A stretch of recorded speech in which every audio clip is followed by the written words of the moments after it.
마가복음 10장 28절에 31절 말씀입니다. 이 말씀을 통해서 처음인 자와 마지막인 자라는 제목으로 말씀을 드리고자 합니다. 또 오늘도 한자성어로 좀 말씀을 드리는데요. 읍참마속이라는 말이 있어요. 얼마 전에 정치인이 또 이 말을 사용하더라고요. 읍참마속. 제갈량이 불령에 녹인 마속을 눈물을 흘리며 마속의 목을 벤 일로 인해서 생긴 말이라는 것입니다. 이 말의 요지는 간단하게 표현하자면 사사로운 정보다는 공정하게 법 집행을 해야 한다라고 하는 그런 요지의 말이죠. 이 마속이라고 하는 사람이요, 우수한 지략가였어요. 젊고 재기가 넘친 그런 재주가 있는 그런 사람이었단 말입니다. 그런 재주를 높이 사서 제갈량이 이 마속으로 하여금 중원의 아주 중요한 그 위치, 교두보인 가정이라고 하는 곳이 있어요. 그 가정 싸움에 내보내게 되었다는 겁니다. 근데 이 사건이, 이 문제가 제갈량에 있어서 정말 실책 중에 가장 큰 실책이었다라고 하는 거죠. 이 제갈량이 마속을 보내면서요, 가정의 그 산기슭을 사수하라고 했어요. 산기슭을. 그러나 마속은 산 위에다가 진을 쳐버렸어요. 산 기슭을 사수하라고 그랬는데 더 위로 올라가서 산 위에다가 두어버렸다는 거죠, 진을요. 그래서 그런 일로 인해서 물길을 차단당하게 되어져 버립니다. 이래서 식수가 끊겨지게 되어지고, 그러니까 기운을 잃으니까 전의를 상실하게 되어지겠죠. 이때를 틈타서 사마이의 공격을 받아서 퇴각을 하게 되어집니다. 아주 중요한 위치를 빼앗겨 버리게 된 것이죠. 그래서 이로 인해서 제갈량이 마속의 목을 참아라고 명령을 내리죠. 그래서 마속의 목이 참하게 돼서 이제 소반에 담겨오게 되어지자 제갈량은 소리내서 울었다라고 하는 부분입니다. 그래서 읍참마속이에요. 제갈량은 이 마속을 친아들처럼 그렇게 귀여워했었는데 대의를 위해서는 어쩔 수 없는 일이었던 거죠. 아무리 귀한 사람이고 뛰어난 사람이라 할지라도 분율을 어겼기 때문에 가만히 둘 수는 없었던 거죠. 그런데 마속의 목을 참하기 전에 한 장수가 제갈량에게 이런 말을 했어요. 마속 같은 무능한 이런 인재를, 젊은 사람을 죽이기 너무 아깝습니다. 한 번 실수는 병가지 상사인데 봐줄 수 없겠느냐, 참하지 말 것을 그렇게 요구했던 거죠. 그러나 제갈량은 이렇게 말을 했어요. 오나라, 이제 위초고 삼국시대 아닙니까? 오나라 그 손무가 항상 승리할 수 있었던 그 비결이 무엇이냐? 그것은 군율이 분명했기 때문이다. 그렇기 때문에 군율이 바로 서지 않고서야 어찌 천하를 이렇게 평정할 수 있겠는가? 라고 하면서 마속의 목을 참하게 되었다는 거죠. 제가 왜 이런 이야기를 말씀드리겠습니까? 성도 여러분, 세상에서도 이렇게 법을, 물론 아주 오래된 이야기겠죠. 삼국지에 나온 이야기지만 이 세상에서도 법을 지킴으로 군율을 바로 세우는 것을 보게 되지 않습니까? 근데 사사로운 정에 이끌게 되어지면 법을 사람들이 이제 그 사람이 우습게 여기면 다른 사람들로 어떻겠습니까? 이로 인해서 수많은 백성들이 법을 우습게 여기게 되어지는 거죠. 그래서 이런 군율도 제대로 세우지 않는 사람 밑에서 어느 누가 그 사람을 따를 수가 있겠습니까? 그렇기 때문에 제갈량은 전 군을 통솔하기 위해서 아무리 귀한 사람이라 할지라도 군율을 어긴 사람은 참할 수밖에 없는 그런 부분이 되겠죠. 특히 전쟁이잖아요. 그 사람 하나 때문에 지금 나라가 위태로울 수도 있는 부분이 아니겠습니까? 그렇다고 해서 오늘 우리나라 시점을 저는 이야기하려고 하는 게 아니에요. 계속 들어보십시오. 자, 법이 제대로 지켜질 때에 안정과 질서가 바로 잡히게 되어지는 겁니다. 그래서 하나님께서는 이스라엘 백성들에게 율법이라는 것을 주시지 않았습니까? 그냥 준 게 아니에요. 너희는 꼭두가시처럼 내 말대로 해라. 그런 문제가 아니란 말입니다. 그들에게 이 율법을 통해서 옳고 그름에 대해서 말씀해 주고 있잖아요. 또 하나님을 섬기는 그런 방법이 무엇인지를 다 알려주었다는 겁니다. 그러나 대부분의 이스라엘 사람들은 벨리알의 아들들처럼 하나님의 말씀, 이 율법을 가벼이 여겼다는 거예요. 그래서 하나님을 오히려 그들이 대적하는 자들이 되었다는 겁니다. 자, 오늘날까지 이스라엘 사람들 이런 문제로 인해서 그들의 이 거역으로 인하여 고난 중에 있다라는 것입니다. 지금도 그렇고 나중에 교회가 휴거하게 되어지면 이 땅에는 환난기가 오게 되지 않습니까? 그 대환란 끝부분에 갔어야 이들이 회개하고 돌아오게 되겠죠. 그때 주님을 그들이 받아들이게 된다고 말씀을 하고 있습니다. 그러니까 벨리알의 아들들이 주로 하는 일이 뭐겠습니까? 하나님의 말씀을 우습게 여기는 거죠. 사무엘상 2장 30절에도 보면 엘리 제사장의 그 자녀들이 그런 문제였던 거 아니겠습니까? 나를 존중히 여기는 자는 하나님께 존중히 여겨주신다고 말씀하셨죠. 반대로 하나님을 멸시하는 자들은 소홀히 여기겠다. 이런 말씀들을 이스라엘 백성들에게 주님께서는 해주셨던 것입니다. 여러분, 우리 예수님께서는 하나님의 아들로서 또 이 땅에 오셨는데 오시고 나서 아무 일 없이 그냥 지낸 건 아니잖아요. 아버지 하나님께서 명령하신 그 말씀대로 처음부터 끝까지 죽을 때까지 주님께서는 말씀대로 순종하지 않으셨습니까? 또 앞으로 마지막 때가 되면은 그 마지막 말씀들을 다 말씀대로 이루시게 되어지겠죠. 여러분, 저와 여러분은 하나님의 말씀을 정말로 두려워하고 있는가? 오늘 이제 저는 이 말씀을 드리려고 하는 거예요. 읍참마속이라고 하는 그 한참 성어지만은 그 군일 하나 때문에 목이 달아나는 거잖아요. 하나님의 그 말씀 하나가 얼마나 우리에게 소중한가를 말씀해 주고 있는 부분입니다. 진리의 성경에 수많은 말씀들이 기록되어져 있어요. 우리가 성경을 1년 동안 지금 한 해 3번은 읽는다고 얼마나 열심히 읽었습니까? 그 수많은 말씀들을 꾸준하게 이렇게 읽는 것도 쉽지가 않은데요.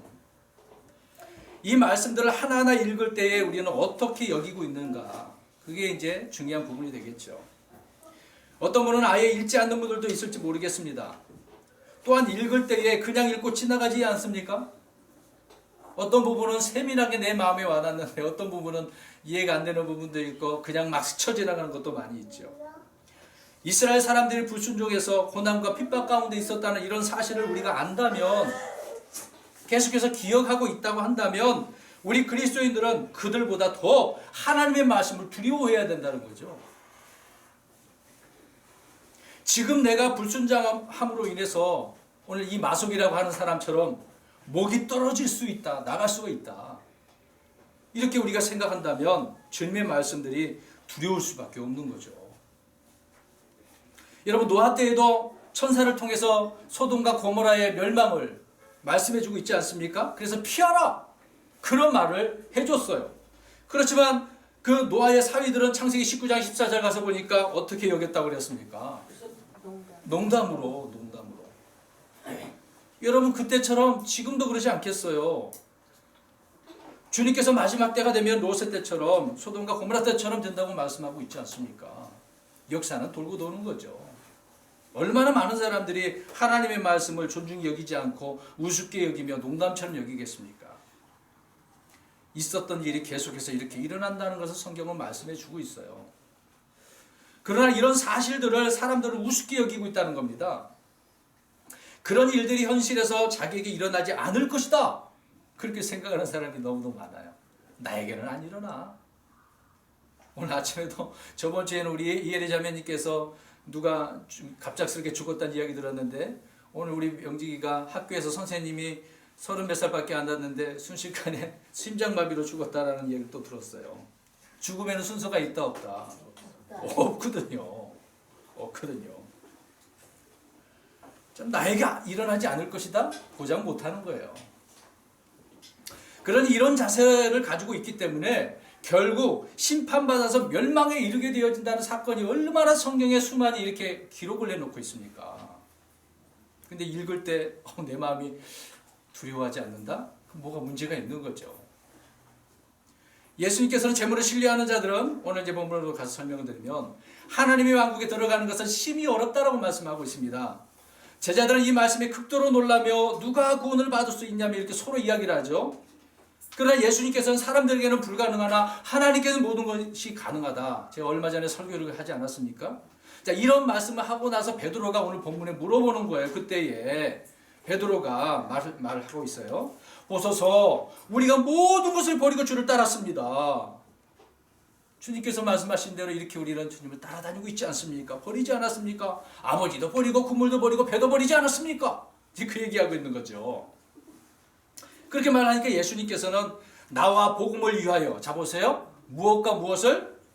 나와 예수님과 복음을 위해서 집이나 형제나 자매나 아버지나 어머니나 아내나 자녀나 토지를 버린 자는 지금 이 시대에서 버렸지만 다시 또 어떻게 하는 거예요? 집과 형제와 자매와 어머니와 자녀와 토지를 몇 배나 받아요? 100배나.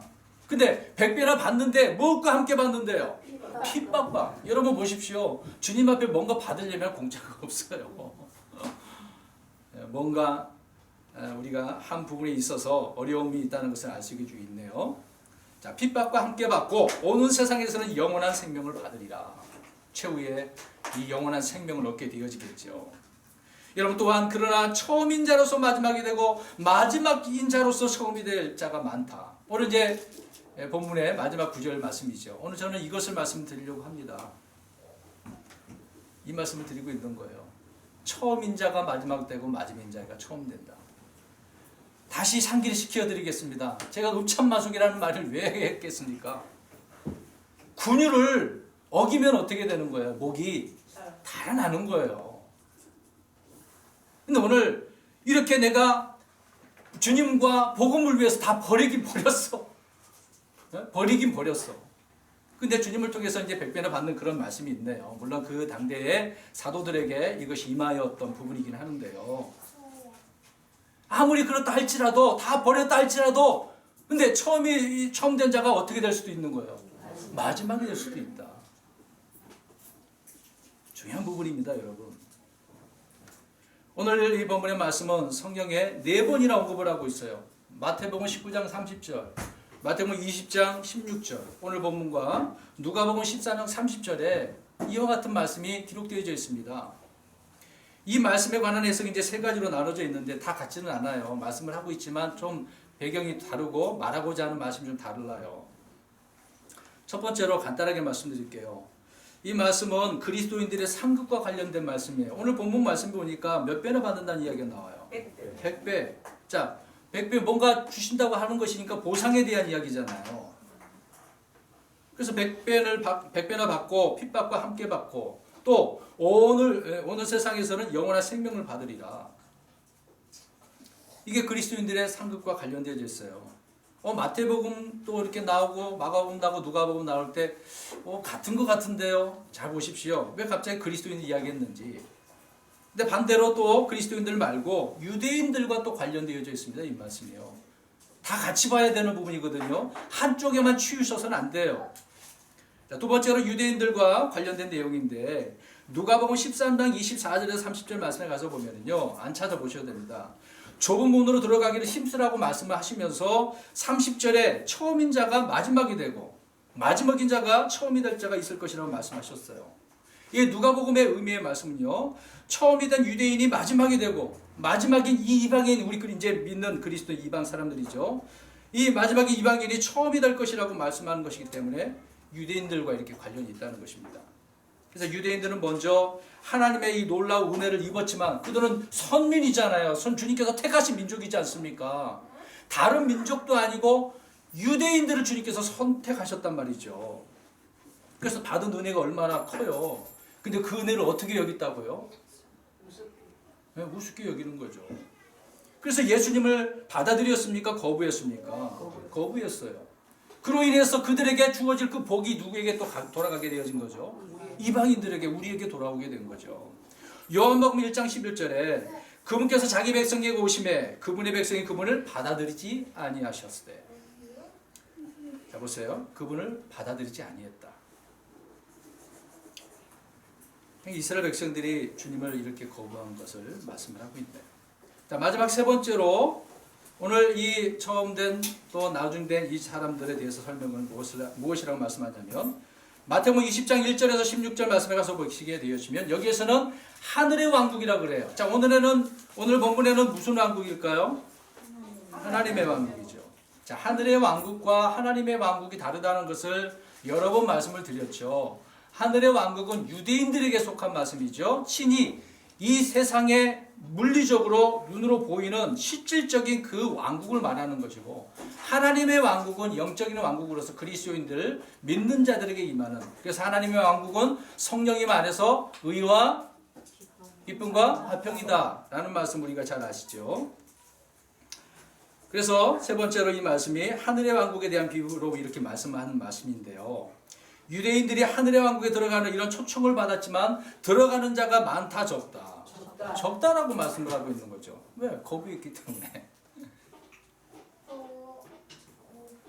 마태복음 20장 16절에 그래서 제가 읽겠습니다. 이와 같이 마지막인 자가 처음이 되고 처음인 자가 마지막이 되리니 부름받은 자는 많으나 선정된 자는 적으니라. 정말 이스라엘 백성은 다 부르신 거 아니겠습니까? 너무도 많잖아요. 자, 이 말씀을 더 한번 살펴보겠습니다. 이것을 설명드리고 오늘 우리가 생각해 보아야 될 말씀이 무엇인지를 뒤에 가서 말씀드릴게요. 자, 처음에 보상에 대해서 말씀을 드렸다고 하지 않았습니까? 우리 마태복음 20장에 가서 보시게 되어지면 포도원의 품꾼들에 대한 비유가 나와요. 포도원 비유 있죠. 그냥 포도원의 얘기 아니라 품꾼들에 대한 이야기예요. 품꾼들. 근데 누가복음 19장에 문화 비유, 우리 예전에 관리하라 말씀을 들었었죠. 거기에는 문화 비유란 말이죠. 둘 다 예수님께서는 이제 물론 거기 그때 계셨었지만은 지상에 계시지 않고 나중에 이 땅에서 교회 시대에 종들이 어떻게 해야 할 일들에 대해서 말씀을 하고 있는 거예요. 그런 부분에 있어서는 같은 부분이겠지만 두 부분에 대해서는 서로 다른 부분이 있어요. 누가복음 19장의 비유는요, 하나님께서 각각 사람들에게 개개인에게 맡겨준 부분에 대해서 계산하신다는 말씀이에요. 개개인, 우리 지금 여기 우리 아이들도 있지만 다 개개인이거든요. 근데 마태복음 반면에 마태복음 20장에서는 이 비유의 말씀은 각각 다른 시대 속에서 일한 일꾼들, 그러니까 시대가 다른 부분이 있잖아요. 예수님께서 오셨을 때, 그 다음에 바울이 있었을 때, 그 이후에 지금 오늘 이 시대에 사람들에게 주어지는 그 일꾼들에게 동일하게 계산하신다라고 하는 그 부분을 말씀을 하고 있는 거예요. 여러분 마태복음 20장 1절 가서 보십시오. 거기 보면은 1절에 집주인에 대한 이야기가 나옵니다. 집주인은 그러면 누구겠습니까? 다른 왕 비유에서 마찬가지로 이 비유의 주인공이 이분은 하나님이라고 말씀하고 있는 거죠. 하나님, 아버지 하나님. 오늘 이 마태복음 20장에는요. 근데 거기 1절 뒤에 부분에 보니까 하나님께서는 무슨 포도원? 자기 포도원.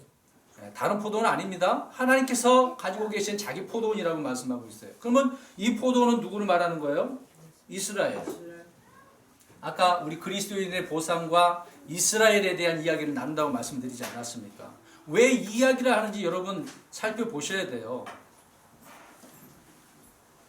이사야 5장 1절과 이사야 27장 2, 3절에 보면은 포도원에 대한 이야기 말씀하고 있습니다. 하나님께서는 자기 포도원을 자기가 물 주고 가꾸신다고 말씀을 하고 있어요. 내가 이스라엘 백성들을 이렇게 물 주고 가꾼다. 그렇게 말씀을 하고 있는 거거든요. 그래서 1차적으로 이스라엘에게 적용돼서 말씀하고 있는 부분이라는 겁니다. 근데 문제는 우리가 거기만 생각하면 안 돼요. 그 말씀 속에서 하나님께서 뭔가 우리에게 메시지를 우리 그리스도인들에게 하고 계신다는 말씀이란 말이죠. 그래서 마태복음 21장에서 하나님께서는 이스라엘이라는 이런 포도원을 경영하기 위해서 거기다가 누구를 둔 거예요? 이 포도원을 관리하는 사람 누구라고 그래요? 일꾼들이라고 이야기하죠. 일꾼들을 거기에 두셨다라고 말씀을 하고 있어요. 그런데 어떻게 해서 이 비유가 교회 시대에 연관되어질까? 저는 그 말씀을 드리는 거거든요. 여러분 마태복음 13장의 왕국 비유가 굉장히 비유에 대한 이야기가 많이 나오거든요. 근데 왜 그런 비유를 이야기합니까? 이스라엘 백성들이 아까도 이야기했던 것처럼 왕국을 받아들여요? 안 받아들여요? 네, 거부했다는 거죠.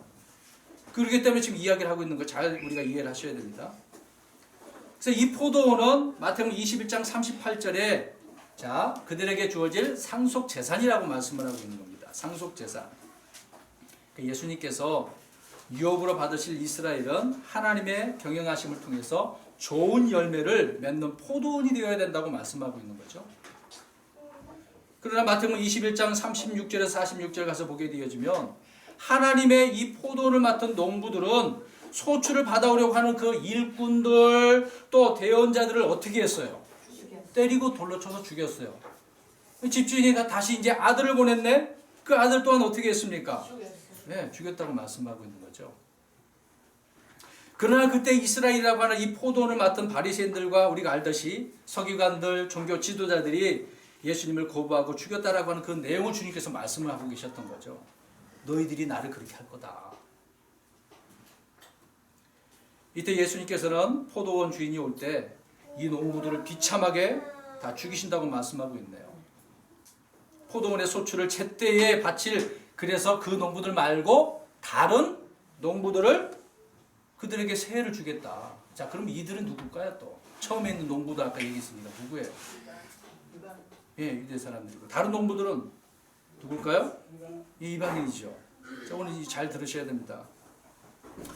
그래서 그리고 이어서 하나님의 왕국을 그들에게 빼앗아, 자, 왕국이네, 하나님 왕국이네요. 하늘의 왕국이 아니고 여기서 하나님의 왕국을 빼앗아서 소출을 가져올 누구의 어떤 민족, 예, 민족에게 주신다고 말씀하고 있거든요. 여기에서 제시하고 있는 이 하나님의 왕국이고 또 민족이라는 것인데, 그럼 여기 나온 민족은 또 누굴까요?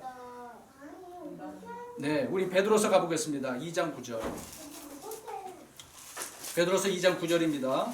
자, 예수님께서 그런 비유를 통해서 이스라엘 백성들에게 1차적으로 말씀을 하지만 그들이 거부하니까 다른 민족에게, 이것을 다른 일꾼들에게 주고 있는 것을 보게 되어집니다. 시작.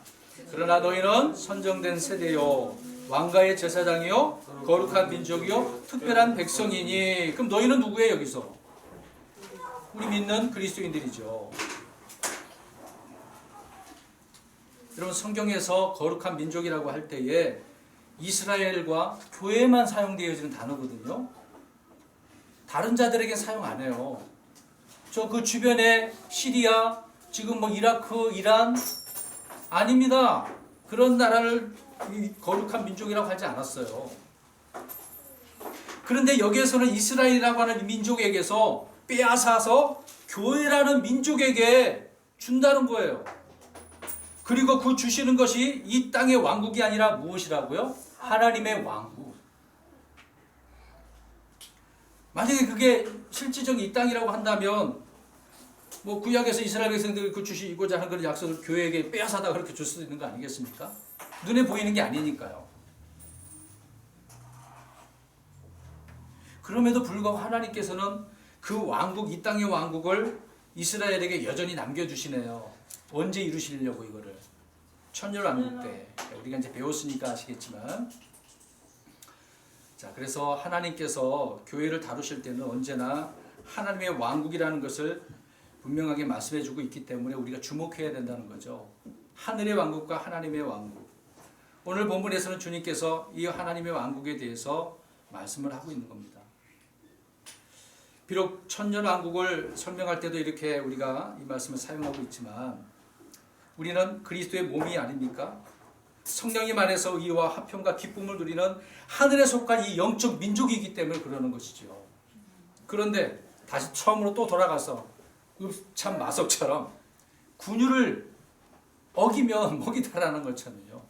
하나님의 말씀을 귀하게 또 소중히 존중히 두려워하지 않는 그런 사람들에게 있어서 오늘 이런 일이 벌어진다는 겁니다. 다시 오늘 제목이 뭐였어요? 처음인 자와 분명 우리는 그리스도인으로서 나중된 마지막 그런 사람인데 처음 된단 말입니다. 지금요. 처음인 자가 됐어요, 우리가. 그러면 처음인 자가 되었는데 우리가 지금 또다시 마지막인 자가 될 수도 있다라고 하는 부분입니다. 이 부분은 구원과 연관시키는 게 아니래요. 잘 들으셔야 됩니다. 오늘 처음에 말씀드렸다시피 무엇과 연관된다고 그랬어요? 100배 보상의 문제라고 말씀을 드렸던 거예요. 오늘 왜 이 11월 달 마지막 주간에 이 말씀을 드리겠습니까? 여러분은 이해를 못 하실 수도 있어요. 저는 1년에 한 해를 생각하고 말씀드리고 있는 거거든요. 우리 교회 주보에 분명히 앞에 표지다 써놨잖아요. 뭐라고 써 있어요? 더 풍성한 교회, 더 풍성한 삶. 우리가 주님을 통해서 이런 은혜를 많이 받았는데 삶의 지금까지 11개월이라고 하는 시간을 지나왔단 말입니다. 이 기간 동안 어떻게 지내셨냐고요. 마지막인 사람처럼 아니면 처음인 사람처럼 이렇게 지내셔서 풍성히 누리고 사셨는지, 아니면 누리지 못하고 맨날 주님 앞에 달라고만 하고 사셨는지요.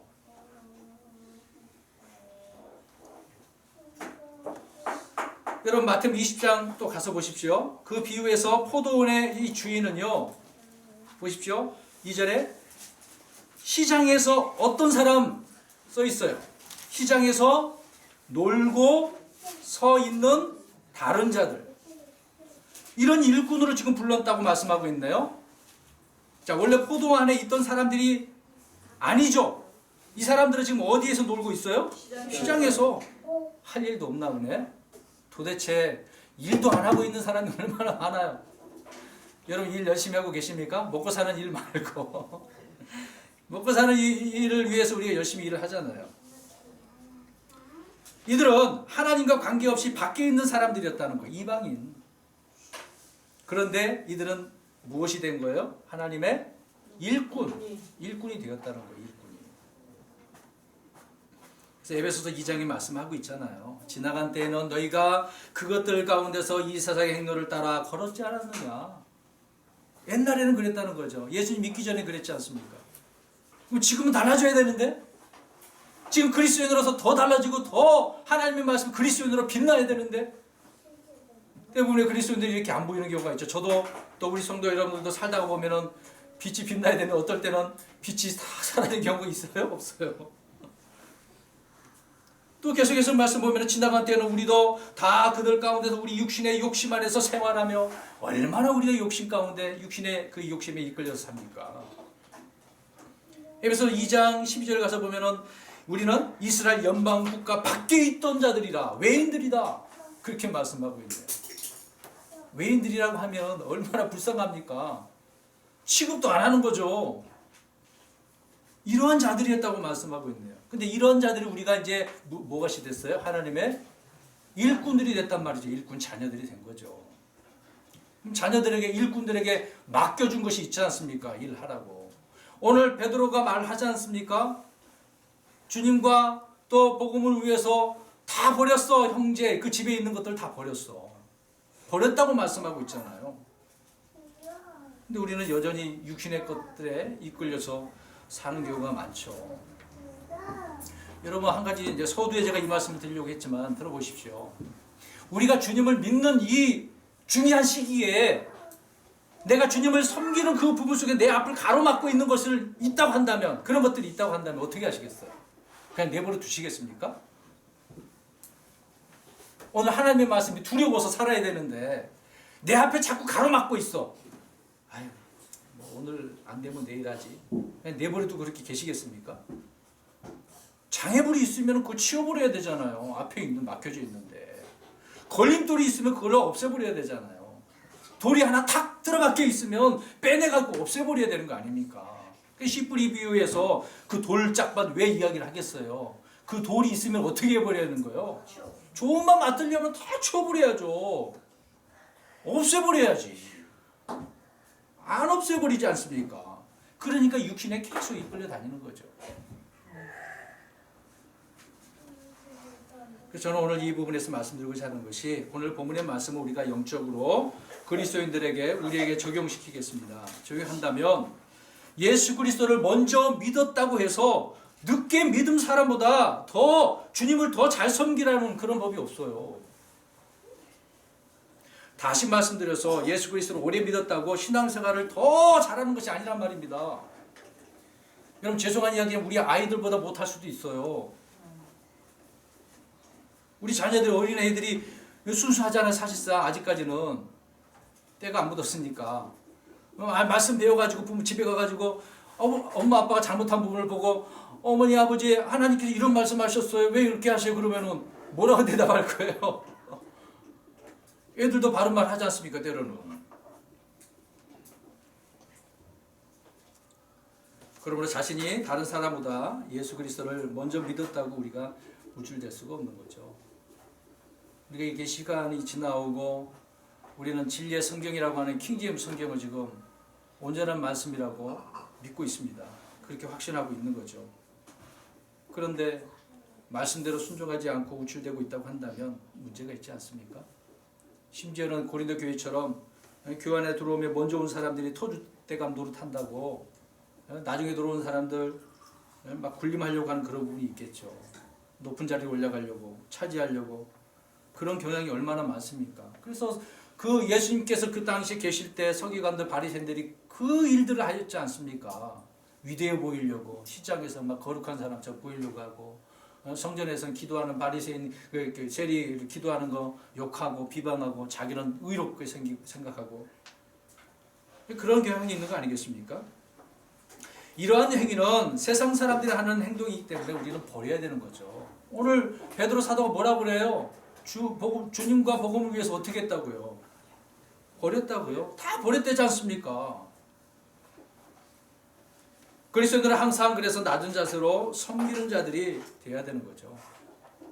누가복음 22장 24절에서 27절에 누구를 가장 큰 자로 여기실까? 서로 막 얘기하고 있어. 너야 나야. 베드로가 이제 수제자니까 내가 최고로 큰 자일 거야. 여러분 어떻게 여기고 있습니까? 예수님께서 그러나 뭐라고 말씀하세요? 맨 마지막에. 그러나 나는 섬기는 자로 너희 가운데 있노라. 주님께서 어떻게 하시겠대요? 근데 제자들은 뭐라 그래요? 섬김 받으려고. 예수님께서 발을 씻어주니까 예수님 내 발 잘 씻어주고 계시네요. 여러분 그렇게 하고 있으시겠어요? 여러분 가장 큰 자는 섬기는 자죠. 일을 하는 사람입니다. 순종하는 사람들이에요. 저와 여러분 주님을 믿게 된 지가 수년, 수십 년이 이렇게 지났네요. 수많은 세월이 지났습니다. 우리가 킹제임스 성경을 이제 본 지가 거의 7년, 횟수로 6년, 7년 그렇게 지나가고 있네요. 많은 시간이 흘러갔어요. 그런데 우리는 어떻습니까? 이 주님의 말씀에 떨고 있냐고요. 떨고 있냐고요. 두려워하고 있냐고요.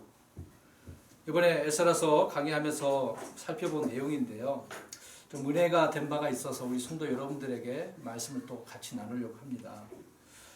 에스라서 9장 4절 가서 보십시오. 참 요새 제 에스라서를 보면서 제 자신이 너무 부끄러운 그런 많은 면을 발견하게 됩니다. 그런 속에서 우리 성도 여러분들에게 말씀드리고 있는데요. 에스라서 9장 4절 읽겠습니다. 시작. 그때 이스라엘의 하나님의 말씀대로 말미암아 어떤 모든 자가 사로잡혀 갔던 자들의 범법으로 인해 내게로 모였더라. 내가 저녁 이 생물을 들을 때까지 놀란 채 앉아 있었노라. 이게 무슨 말씀일까요? 자 보십시오. 설명드리겠습니다.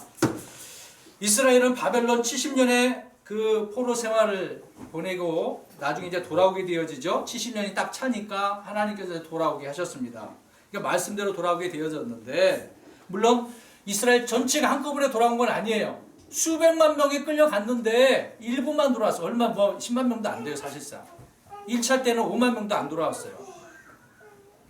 자, 근데 이들이 자원하여 주를 섬기기 위해서 돌아왔단 말이에요. 중요합니다. 자원해서 돌아왔어요. 그 수는 얼마 되지 않아. 근데 하나님께서 그들의 영을 움직이셔서 그렇게 돌아오게 하셨잖아요. 그래서 1차 돌아오고 2차 돌아오고 3차 돌아왔어요. 오늘 9장은 2차 돌아온 그런 내용 중에 과정 중에 하나거든요. 자, 2차로 돌아올 때의 일에 대한 말씀인데 이 귀환한 자들이 돌아와서 성전을 짓고 주님을 이제 희생물을 드리며 주님을 섬겨요. 아주 좋아, 잘했어요 여기까지. 근데 문제는 돌아왔는데 9장 1절 2절 쭉 살펴보니까 많은 유대인들이 돌아오게 됐는데 그 돌아온 사람들이 이방 여인들 그곳에 주변에 있었던 이방 민족들을 보고 어떻게 했다는 거예요. 자기를 분리하지 않아서 이방 여인 아들들을 사위로 그렇게 며느리로 삼았다고 말씀을 하고 있지 않습니까? 자기를 분리하지 아니하고 더럽혔다. 그런 말씀을 하고 있는 거예요. 이런 이야기가 있어서 오늘 우리가 읽은 말씀 가운데 그들이 이런 문제를 가지고 하나님의 말씀을 그 말씀을 말미암아 두려운 사람들이 찾아와서 에스라에게 말을 하고 있는 거죠. 찾아온 거예요. 자, 그러면 이 이야기를 들은 에스라가 어떻게 하고 있는 거예요 지금? 주저앉아서 기가 차서 놀라고 있는 거예요 지금요. 놀란 장면이에요. 어떻게 이럴 수가 있지? 근데 돌아온 사람들은요 바벨론에서 태어난 2세들이에요. 1세대가 잡혀간 사람들이 아니고 물론 그 나이 든 사람 돌아왔겠죠. 근데 2세대들이에요. 2세대들. 자, 2세대들이 돌아왔어요. 얼마나 좋아요. 지금 주님을 섬기니까 은혜가 넘치고 영광이 넘치잖아요.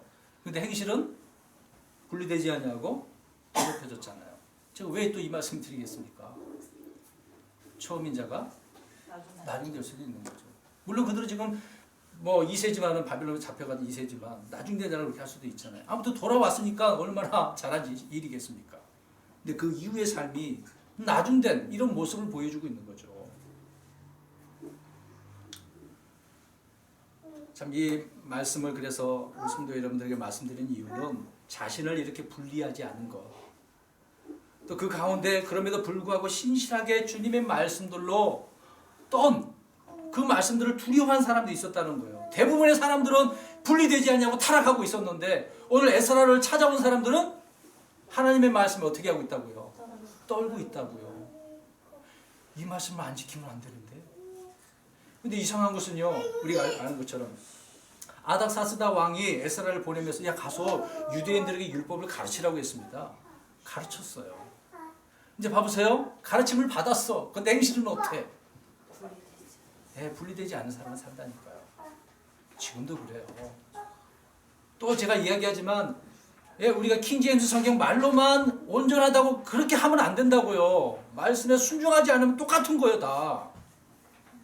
주님 앞에 온전히 돌아왔는데 또다시 그런 개차반처럼 살면 되겠습니까?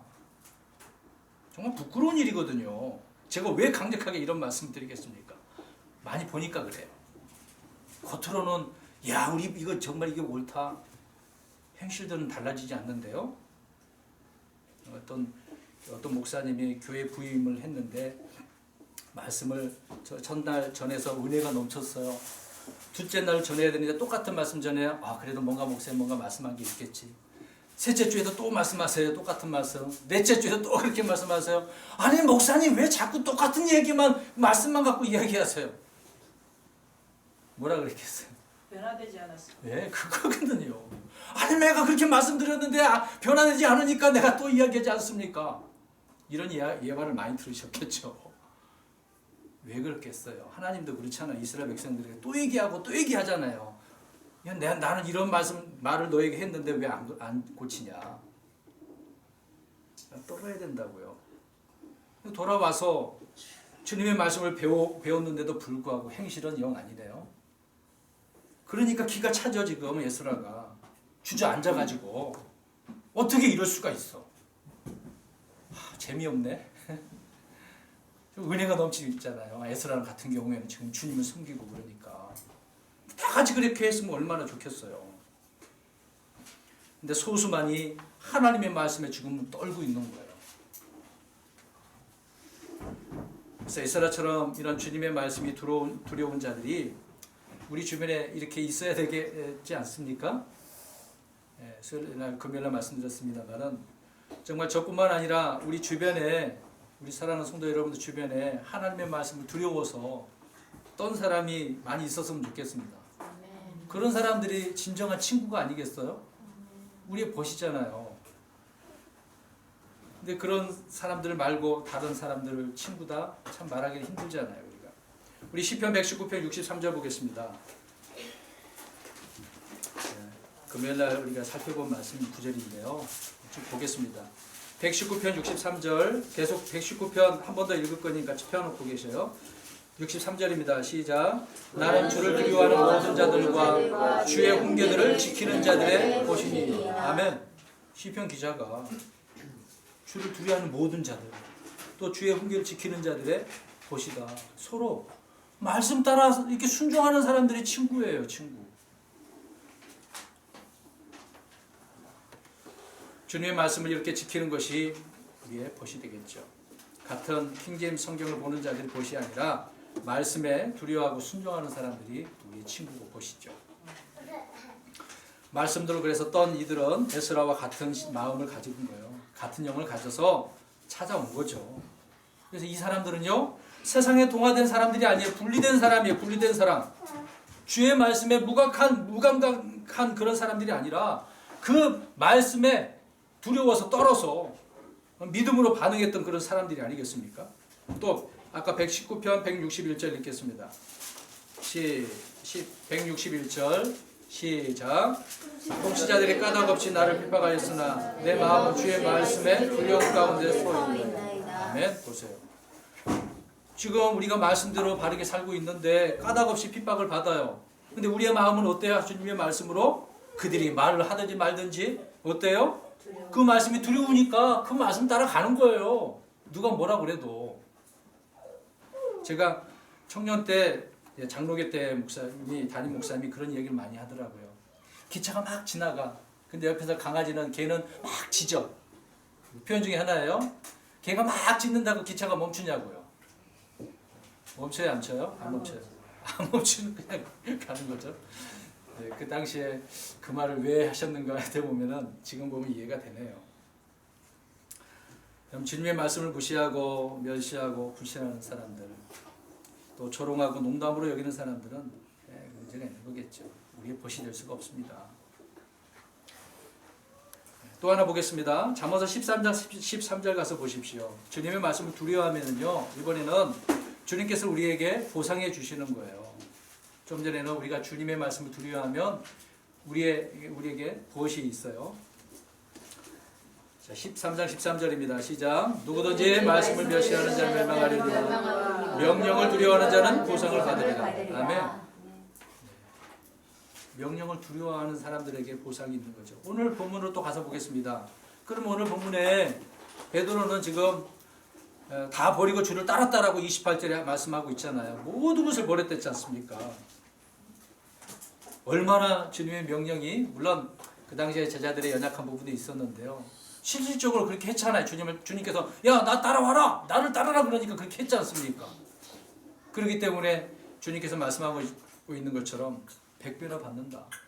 실질적으로 그들은 그렇게 받았거든요. 또 하나 보겠습니다. 이사야 66장 2절. 주님의 말씀에 이렇게 떠는 사람들은 주님께서 보살펴 주신다. 우리 그리스도인들은 걱정하지 마시고 주님의 말씀으로 살려고 최선을 다해야 되겠죠. 66장 2절 시작. 그 모든 것들을 내 손이 만들었으므로 그 모든 것들이 존재해 왔느니라. 주가 말하노라. 오직 나는 이스라엘 사람 곧 가난하고 통회하는 영을 가진 자, 내 말에 떠는 자를 보살피리라. 아멘. 보세요. 하나님 말씀에 떨어야 돼요. 에스라도 또 몰려왔던 그 믿음의 사람들도 하나님의 말씀에 이렇게 떤 거예요. 주의 말씀에 떠는 자들은 이렇게 보살핌을 받는 거겠죠. 성도 여러분, 저와 여러분은 진심으로 정말 주님 앞에 신실한 자로 서 있습니까? 처음 된 자가 나중되고 나중된 자가 처음 된다고 말씀하고 있습니다. 여러분, 우리는 이스라엘 사람들보다 세상 그 누구보다도 또 더 좋은 부름을 받았어요. 하나님의 자녀들이 되지 않았습니까? 이런 우리들이 나중이 되면 얼마나 주님 앞에서 부끄러움을 당하겠어요. 주님이 오신다는 것을 더욱 확신에 차 있다 보니까 주님의 이 모든 말씀이 그래서 두려운 거죠. 이 말씀이 믿어질수록 더 두려워요. 제가 홈페이지에다가 목회 철학에다가 그 말씀 맨 밑에 하단에 써놨잖아요. 두려워서 설교하기도 사실상 힘들어요. 무서워요, 사실상. 제가 혼날까 봐. 우리 성경 공부 시간에 우리 자매님 말씀하셨지만 잘못 가르치면 제가 혼난다고 그런 말씀하셔서 더 그 말 듣고 제가 정신 차리게 되네요. 부끄러울 것이 없는 일꾼들로 세워나가는 저와 여러분이 되어야 되지 않겠습니까? 주님의 말씀을 두려워하는 자들은 그래서 나중된 자라 할지라도 주님은 먼저 든 자로 이렇게 여기고 있다는 거죠. 우리가 이게 그런 사람이잖아요. 결론적으로 말씀드리겠습니다. 우리 그리스도인들이 이런 자들이라는 것을 믿고 그리스도인답게 사셔야 되는 거거든요. 그래서 오늘 11월 마지막 주 이 말씀을 드리고 또 12월 달서부터 계속해서 내년 2017년에 대한 이야기를 또 말씀을 나눠야 되는 거 아니겠습니까? 정리를 하시고 준비의 마음을 가지셔야 돼요.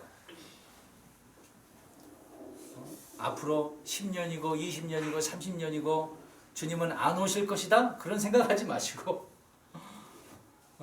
지금 당장 예수님께서 내일 오신다라고 생각을 하셔야죠. 그럼 준비 속에서 이제 2016년을 마감하는 이런 시점으로 우리가 보셔야 돼요. 사랑하는 성도 여러분, 12월 달에는 많은 것을 생각하셔야 됩니다. 정말 주님께서 내게 주신 것들이 얼마나 되고 있었던 것인지, 누렸다면 누린 것에 감사하시고, 그러지 못했다고 한다면 주님 앞에 고백하시면서 회개하고 다시 일어서야 되는 건 아니겠습니까?